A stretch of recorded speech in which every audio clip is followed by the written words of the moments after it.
Welcome to New Teacher Talk. This podcast channel is designed to support those new to teaching. We talk about the most common challenges educators face and how to find answers, whether working in an urban, suburban, or rural school. Thank you for joining us. We're here to support you. Hi, my name is Evadne Bowlin. I'm a fourth grade teacher in the DeKalb School District, and I'm currently a master's level student at NIU, and I've got a little message for new teachers. I work with new teachers every summer with Golden Apple, and one thing that I've noticed that new teachers lack is confidence. Confidence in their own ability, confidence in their own judgment. One of the things I always tell them is, you know what you're doing. You've trained, you're qualified for whatever content level that you're teaching, whether it's early childhood all the way to high school, right? It is a struggle because you are just coming out of school. You've never had your own classroom before. You are still developing your own classroom management techniques. You really don't know the curriculum like that, but what you do know is what you're doing. So one thing I have to say is to go with your gut. Trust your learning instinct. A lot of veteran teachers will probably tell you things that they've done and what works for them. That's cool and all, but not all learning methods work for students, so not all instructional methods are going to work for teachers. You have to find your own flow, and it's okay. It's okay if you don't do too well the first few times. That's fine. Nobody is expecting perfection. This is your first year. So you have to trust your own instincts. You have to know, hey, I went to college for however many years. I got my degree in this. I studied this. You went in different classrooms, observed different teachers, whether it was the same content that you're teaching, different grade level, whatever. You went through your skills classes. You did your tests. You passed. You got hired. Obviously, there is a reason that you're here. Otherwise, you wouldn't be here, right? I remember my first year teaching. I'm a COVID teacher. And so I started teaching during the pandemic. And I thought, who thought it was a good idea to put me in charge of 26, 9, and 10-year-olds? I went through that feeling just about every week. And I heard from different colleagues, this is what you should do, this is what you should do. And I really thought about it. None of us really know what to do. Nobody ever went through an online teaching training program. Nobody went through e-learning education, and that's on your degree, right? This is our first time doing this. So we're all on the same playing field. And I was like, you know what? I'm going to do what's best for my students. And it worked. Trust your own judgment. Do what's best for your kids. What might work for one teacher's class might not work for the other teacher's class. Okay, so you have to go with your gut and go with what you think. Another little tidbit that I have is don't be afraid to ask for help. It's just like how we encourage our kids, ask for help if you need it, because that's what I'm here for. Ask for help if you need it, because that's kind of why veteran staff is there. They hopefully are willing to share their expertise and kind of share their knowledge and share their mistakes from which they've grown. But if not, I guarantee you there are other people that are. Social media is such an amazing resource if used correctly. Me, myself, I still am on TikTok and on Instagram, finding new classroom management stuff, finding new teaching ideas, because honestly, I'm really not that creative like that. Like I do have my creativity, I do have my moments, but there are so many people who just have a knack for that, have a brain for that I really just don't. And so they'll post their ideas or share kind of what they do, and I'll be like, you know what, let me try it. And if it works, cool. If not, you know what, it's not that big of a deal. We'll try it again. You being flexible in your instructional strategies helps teach your students to be flexible with their learning. You didn't get it this time, but that doesn't mean that you won't get it the next time. Pick it up and try again. I've learned strategies from teachers that teach middle school, high school, early elementary, and I teach upper elementary. So you would think that maybe something that works for a high school chemistry class wouldn't work for a fourth grade gen ed class. I bet you it does if you know how to modify it correctly. But that kind of goes back to what I said in the beginning. To go with your gut, go with your instinct.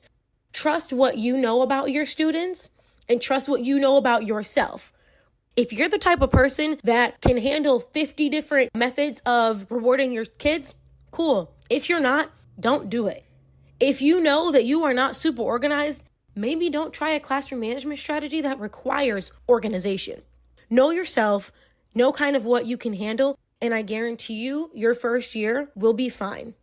Like I said, nobody really is expecting you to be perfect. This is your first year doing this. They know that. You know that. It all comes down to, are you going to let that affect your teaching? Are you going to let the fact that you've never done this before prevent you from doing a good job? Are you going to let it go to your head? No, you're not. because you are better than that. You've got this. I believe you can do it, but now it's up to you to believe if you can do it or not. And you should believe that. Otherwise, why are you here? You're trying to encourage your students to do something that they might think is hard, but you also have to encourage yourself to do something that you might think is hard. And I guarantee you it'll translate. You've got this. Go with your gut. Go with your training. Do what feels right. Now, going back to trusting your gut, this also can be applied to curriculum. If you are told you need to teach this specific curriculum, but you're like, this doesn't even make sense for my kids. And you're like, I don't know how my kids are going to react to this. Or you teach it and you notice your kids aren't learning with it, then do something else. It is okay to go against the grain with teaching. It is okay to not have to do exactly what your district wants you to do curriculum-wise, as long as it is benefiting your children.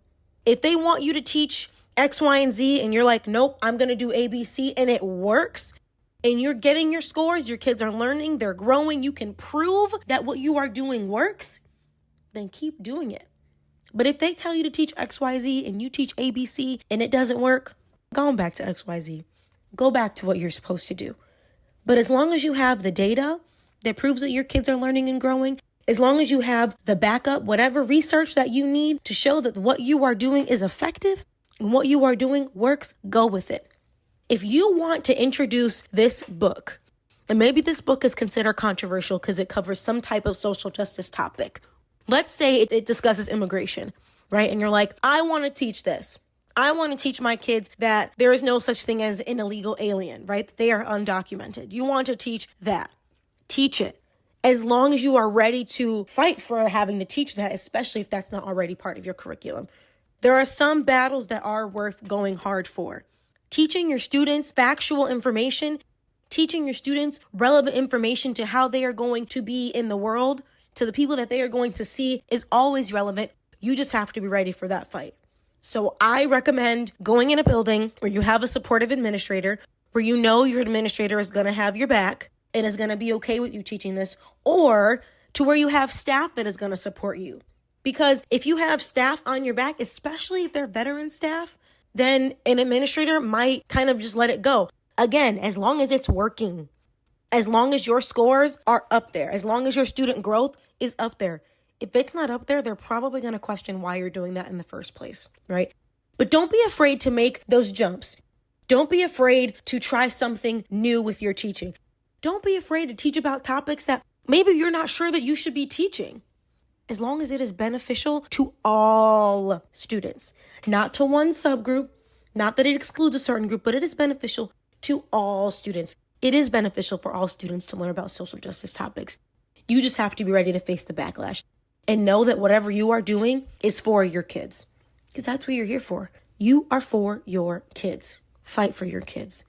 Do what's best for your kids. Trust yourself. You've got this.